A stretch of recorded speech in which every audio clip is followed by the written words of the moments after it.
নমস্কার, this is Habu ভাই। তো চলে আসলাম তোমাদেরই চ্যানেল স্মার্ট বাংলা নিয়ে।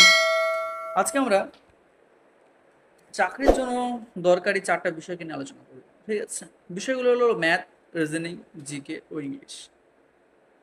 ইংলিশ সব পরীক্ষায় লাগে না, তেমনই রিজনিংও সব পরীক্ষায় লাগে না, কিন্তু সব পরীক্ষায় যেটা কাজে লাগে সেটা হলো ম্যাথ আর জিকে। প্রত্যেক পরীক্ষায় মোটামুটি দরকার। তো আমরা 4টা বিষয়কে বেসিক থেকে অ্যাডভান্স লেভেলে জানার জন্য আমি এই চ্যানেলটা শুরু করেছি, যার নাম হলো স্মার্ট বাংলা। তোমরা যারা যারা বেসিক টু অ্যাডভান্স শিখতে চাও এই চ্যানেলে যুক্ত হতে পারো। তো আমরা আজ আলোচনা করব ইতিহাস নিয়ে, যাকে বলা হিস্ট্রি। হিস্ট্রি মূলত 3টা বিষয় নিয়ে জড়িত, যেমন একটা হলো প্রাচীন ভারত, একটা আধুনিক ভারত, একটা হলো মধ্য ভারত। এই 3টা বিষয়কে নিয়ে আমাদের তৈরি হয় হিস্ট্রি বা ইতিহাস। ঠিক আছে, তো ইতিহাসেরই সবচেয়ে বেসিক ধারণা আমরা শুরু করবো আজকে বেদ থেকে। বেদ, তারপরে আস্তে আস্তে আরও আমরা গুরুত্বপূর্ণ বিষয়ে যাব। তো দেখো, আমরা প্রাচীন ভারতের মধ্যেও আবার 4টা বিষয় আছে, যেমন হলো ধর্মগ্রন্থ, ঐতিহাসিক গ্রন্থ, বিদেশিদের বিবরণ আর পুরাতাত্ত্বিক সম্বন্ধীয় বিবরণ। এই 4টা বিষয়কে ভালো করে জানলে আমরা প্রাচীন ভারতের অনেকটা বিষয়কে আয়ত্ত করতে পারবো। ওকে, তো আমরা শুরু করছি আজকে বেদ। ঠিক আছে, দেখো বেদ, সবার ফার্স্ট প্রশ্ন আছে আমাদের কি ভারতের প্রাচীনতম ধর্মগ্রন্থের নাম কি? 4টা অপশন আছে: বেদ, রামায়ণ, মহাভারত, উপনিষদ। তোমাদের মনে হয় কোনটা? তোমরা কমেন্টে জানাতে পারো। নিজে নিজের দক্ষতা পরীক্ষা করতে পারবো, এবং যারা নতুন তারা শুধু দেখবে আর নিজেদের খাতায় নোট করে রাখার চেষ্টা করবে। দেখো, সবার প্রথম প্রশ্ন আসছে ভারতের সবচেয়ে প্রাচীনতম ধর্মগ্রন্থের নাম হলো আমাদের বেদ। যারা আমাদের টেলিগ্রাম নেবিতা কোচিং সেন্টার যুক্ত নেই তারা যুক্ত হতে পারো। আমাদের কোচিং সেন্টারে মোট এখন 465 জন মেম্বার আছে। তো সব মেম্বারই আমাদের এই কোচিং সেন্টারে আছে, বাইরের কিছু আছে। তোমরা যারা যুক্ত হতে চাও, আগ্রহী পড়াশোনায়, তারা যুক্ত হতে পারো। এবার নেক্সট 2 নম্বর প্রশ্ন আছে বেদ কারা রচনা করেছে? বেদ রচনা করেছে কালিদাস, মহর্ষি কৃষ্ণ বেদব্যাস, নাগার্জুন, চরক। যারা, আমি এখনো বলছি, যারা নতুন তারা খাতায় নোট করে রাখবে বা আমাদের টেলিগ্রামে যুক্ত হয়ে। এর অ্যান্সার হবে মহর্ষি কৃষ্ণ বেদব্যাস। নেক্সট 3 নম্বর প্রশ্ন আছে বেদের অপর নাম কি? বেদের অপর নাম হলো সংহিতা, না অভ্যাস, না শ্রুতি, না পুরাণ। তো এখানে যারা যারা পারবে কমেন্টে অবশ্যই কমেন্ট করো, নিজের খাতায় নোট করে রাখবে। বেদের অপর নাম হলো শ্রুতি। ওকে, এবার লেখা আছে বেদ কয় প্রকার? এবার দেখো, বেদ আমাদের মূলত হয় 2 প্রকার, 3 প্রকার, না 4 প্রকার? বেদ আমাদের হলো 4 প্রকার।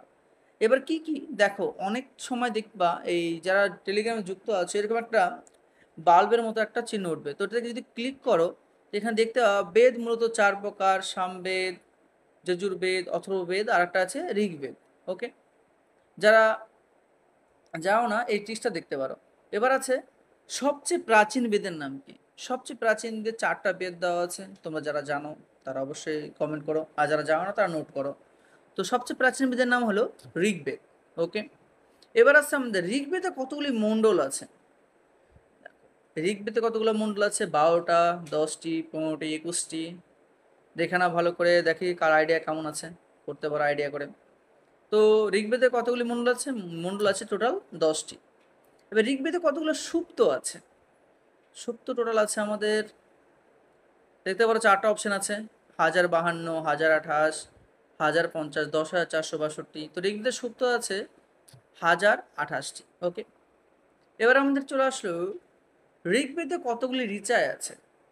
দেখতেই পাচ্ছ 4টা অপশন আছে, চেষ্টা করো। ঋগ্বেদে রিচায় আছে মোট 10,462টি। ওকে, 9 নম্বর প্রশ্ন দেখতে পাচ্ছ কি আছে, ঋগ্বেদের 3 নম্বর মণ্ডলে কোন দেবতা রয়েছে? ঋগ্বেদের 3 নম্বর মণ্ডলে কোন দেবতা রয়েছে? দেখি কমেন্ট করো, যারা জানো নোট করো। ঋগ্বেদের 3 নম্বর মণ্ডলে রয়েছে সূর্য দেবতা। ওকে, চলে আসো 10 নম্বর প্রশ্ন কি বলেছে, ঋগ্বেদের 3 নম্বর মণ্ডলে উল্লেখিত সূর্য দেবতা সাবিত্রীর জন্য গায়ত্রী মন্ত্র কে রচনা করেছে? কে আছে আমাদের? সাবিত্রীর জন্য গায়ত্রী মন্ত্র রচনা করেছে কে হবে? 4টা: পতঞ্জলি, বিশ্বামিত্র, নাগার্জুন, অরণ্যক। তো কে হবে আমাদের? অ্যান্সার হবে বিশ্বামিত্র। ওকে, ঋগ্বেদের 9 নম্বর মণ্ডলে কোন দেবতা উল্লেখ রয়েছে? 9 নম্বর মণ্ডলে কার রয়েছে? দেখতে পাচ্ছ 4টা অপশন: দেবতা অর্জুন, কৃষ্ণ, কুম্ভকর্ণ, না সোম দেবতা সোম। তো 9 নম্বর মণ্ডল অ্যান্সার হবে দেবতা সোম। ঋগ্বেদের কত নম্বর মণ্ডলে খিল বলা হয় বা কত নম্বর মণ্ডলকে খিল বলা হয়? 4টা অপশন, 3 নম্বর, 5 নম্বর, 10 নম্বর, 8 নম্বর। তো এখানে অ্যান্সার হবে 8 নম্বর মণ্ডল। প্রত্যেক প্রশ্নের জন্য 5 সেকেন্ড টাইম নাও নিজেরা। দেখো, জিকে মূলত মনে রাখার বিষয়, ঠিক আছে? হুটহাট করে সেখান থেকে পড়ে লাভ নেই। আমাদের বেসিক টু অ্যাডভান্স পড়ো, ধীরে ধীরে জানার চেষ্টা করো, অনেকটা এগিয়ে যাবা। চতুষ্বর্ণ সমাজের উল্লেখ ঋগ্বেদের কত নম্বর মণ্ডলে রয়েছে? চতুষ্বর্ণ সমাজ, আমাদের 4টা সমাজ বা 4টা বর্ণ ছিল, ঠিক আছে? তো এটা অ্যান্সার হবে কত? 10 নম্বর মণ্ডল। এবার দেখো, এখানে একটা বাল্বের চিহ্ন আছে, এখানে কি আছে? ঋগ্বেদের 10 নম্বর মণ্ডলে চতুষ্বর্ণ সমাজের কল্পনা রয়েছে, যে সমাজে রয়েছে 4টি বর্ণ। কি কি? একটা ব্রাহ্মণ, ক্ষত্রিয়, বৈশ্য, আর একটা হলো শূদ্র। ওকে, মাথায় রাখবে, আমরা মূলত মনে করি যে ব্রাহ্মণের মাথা থেকে বা মুখ থেকে তৈরি হয়েছে, কি হয়েছে? ব্রাহ্মণ। ক্ষত্রিয় তো রয়েছে ব্রহ্মার বাজু থেকে। বৈশ্য তৈরি হয়েছে ব্রহ্মার জাং থেকে। এবং শূদ্র তৈরি হয়েছে আমাদের ব্রহ্মার পায়ের পাতা থেকে। এটা আমাদের পুরাণে মনে করা হয়। এবার কোন বেদে বলীয় যজ্ঞের উল্লেখ রয়েছে? মূলত আমাদের কোন বেদে বলীয় যজ্ঞের উল্লেখ রয়েছে? এটা হবে আমাদের ঋগ্বেদ, সামবেদ, যজুর্বেদ না অথর্ববেদ? চেষ্টা করো। এটা হবে অ্যান্সার যজুর্বেদ। ওকে, কোন বেদকে ভারতীয় সংবিধানে সঙ্গীতের জনক বলা হয়? দেখো, 4টা অপশন আছে, ঋগ্বেদ, সামবেদ, যজুর্বেদ, অথর্ববেদ। চেষ্টা করো নিজেরা। এটা অ্যান্সার হবে সামবেদ, যাকে বলা হয় সঙ্গীতের জনক বা গানের বেদ। কোন বেদে জাদুটোনা বশীকরণ উল্লেখ রয়েছে? 4টা বেদ, আমাদের 4টাই বেদ, ঋগ্বেদ, সামবেদ, যজুর্বেদ, অথর্ববেদ। দেখো কোনটা হয়। জাদুটোনা বশীকরণ অ্যান্সার হবে অথর্ববেদ। ওকে, নেক্সট প্রশ্ন কি আছে আমাদের? সবচেয়ে আধুনিক বেদের নাম কি? সবচেয়ে আধুনিক, আমরা যেমন সবচেয়ে পুরাতন বেদ কি পড়লাম? সবচেয়ে পুরাতন বেদ পড়লাম হলো ঋগ্বেদ। আর সবচেয়ে আধুনিক বেদ, তার নাম হলো অথর্ববেদ। ওকে, এবার নেক্সট প্রশ্ন, 18 নম্বর প্রশ্ন আছে কি? পুরাণ কতগুলো রয়েছে বা পুরাণের সংখ্যা কত?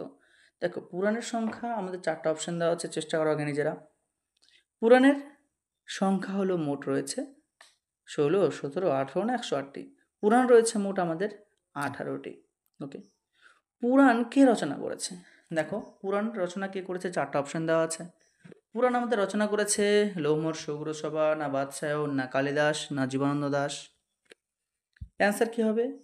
পুরাণ রচনা করেছে লোমহর্ষ ও ওর পুত্র উগ্রশ্রবা। ওকে, নেক্সট প্রশ্ন কি আছে আমাদের? সবচেয়ে প্রাচীন পুরাণের নাম কি? দেখো, সবচেয়ে প্রাচীন পুরাণ, আমাদের পুরাণ 4টা পুরাণ দেওয়া আছে এখানে, মৎস্য, বিষ্ণু, বায়ু আর গীত পুরাণ। তো সবচেয়ে প্রাচীন পুরাণের নাম হলো মৎস্য পুরাণ। ওকে, এরকমই আমরা 20টি বা 15টি ছোট ছোট বেসিক ধারণা থেকে শুরু করব আমরা ক্লাস। তো যাদের ক্লাস ভালো লেগেছে অবশ্যই কমেন্ট, সাবস্ক্রাইব করো। তো আর তোমরা যদি নতুন নতুন ভিডিও চাও আরও, তো কমেন্টে জানাও, ঠিক আছে? বেসিক টু অ্যাডভান্স করবো আমরা ধীরে ধীরে। এখনও কোনো পরীক্ষার জন্য ওরকম প্রস্তুতি নিচ্ছ যারা, তাদের জন্য বলছি ধীরে ধীরে বেসিক টু অ্যাডভান্স চলো, তাহলে অনেকটা এগিয়ে যেতে পারবা। ওকে, আজকের জন্য এইটুকু, ঠিক আছে? দেখা হচ্ছে নেক্সট ভিডিওতে। কমেন্টে জানাও তোমরা কেমন ধরনের ভিডিও চাও, আমি তেমন ধরনের ভিডিও বানানোর চেষ্টা করবো। ওকে, গুড ডে, ভালো থেকো সবাই, সুস্থ থেকো।